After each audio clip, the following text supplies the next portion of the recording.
Annyeonghaseyo mga tropa, samahan niyo ako ngayong araw na to. Ang daily routine ko sa pagpasok sa trabaho. 5:30 ng madaling araw dito sa Korea ang gising ko. 6:30 ang oras niyan sa Pinas. Alas 8 talaga ang pasok namin.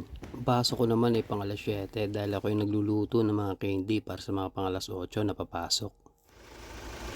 Dahil nang sa akin ang susi ng company ay ako ang nagbubukas ng company pag umaga. Advance ng isang oras ang pasok ko, bali alas 7 ng umaga na yung pasok ko mga tropa. Kaya maaga ang pasok ko dahil ako yung nagluluto ng candy. Ito yung gagawin na ng mga pang alas 8 na papasok. Kaya tamang tama mga tropa, samahan nyo ako ngayong papasok na umaga dito sa South Korea. At para naman may pakita ko yung trabaho ko sa inyo mga tropa. Lunes ng umaga ay maaga nga tayong nagising para pumasok sa trabaho at maghanap buhay. Ang hirap lang sa ganitong oras na pumasok ay sobrang lamig. Kaya kapag winter ay ganito makikita mo kami na halos 4 o 5 piraso ang dobleng damit na suot namin. Dahil sa sobrang lamig ay hindi maiiwasan na kami ay uubuhin.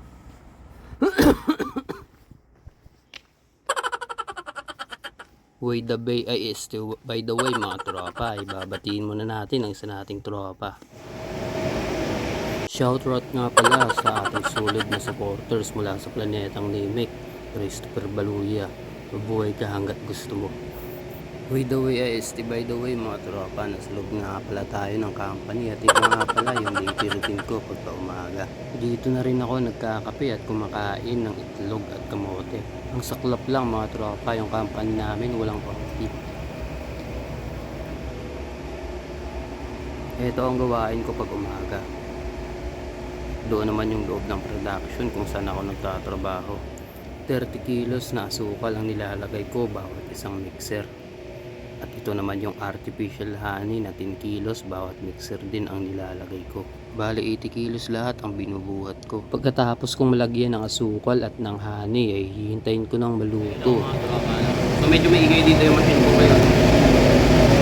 Yun kasi nagbabantay ako ng machine ko, gawa ng ako yung nagluluto pagka umaga.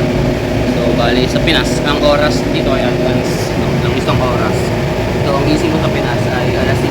Alas 6 nandito na ako sa loob ng company. Bali alas 7 dito sa Korea. So, nagluluto ako ng candy at ako yung nagbabantay ng temperature. Ito yung mga medyo mahirap bantayan ako. Kasi pwede masunog, pwede din toxic yung candy, ang mahal pa naman yan. Kaya ayaw ng mga ibang lahi na mabantay niyan eh. So mahirap, matagal sa oras.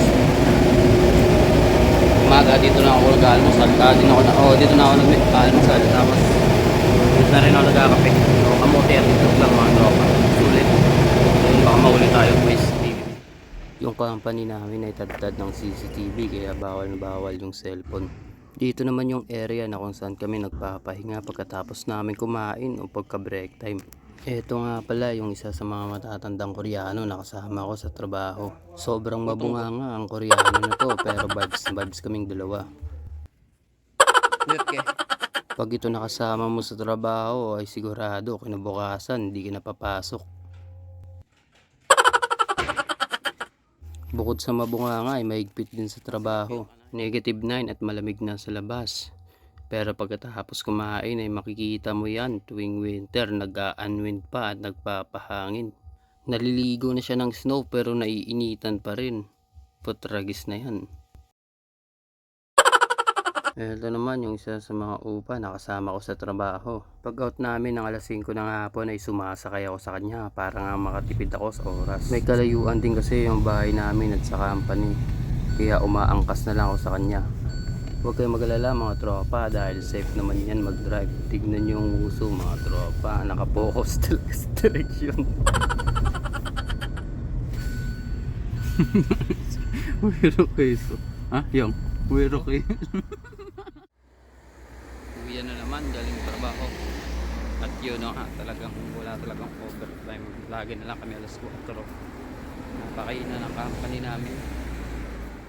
Solid cam settings nga pala mga tropa dahil umabot ka sa dulo ng video na to. Hanggang sa muli, paalam. Ako kaibigan, di ko pagpapalit sila yung halik totoo at problema ka nandyan sila para ikay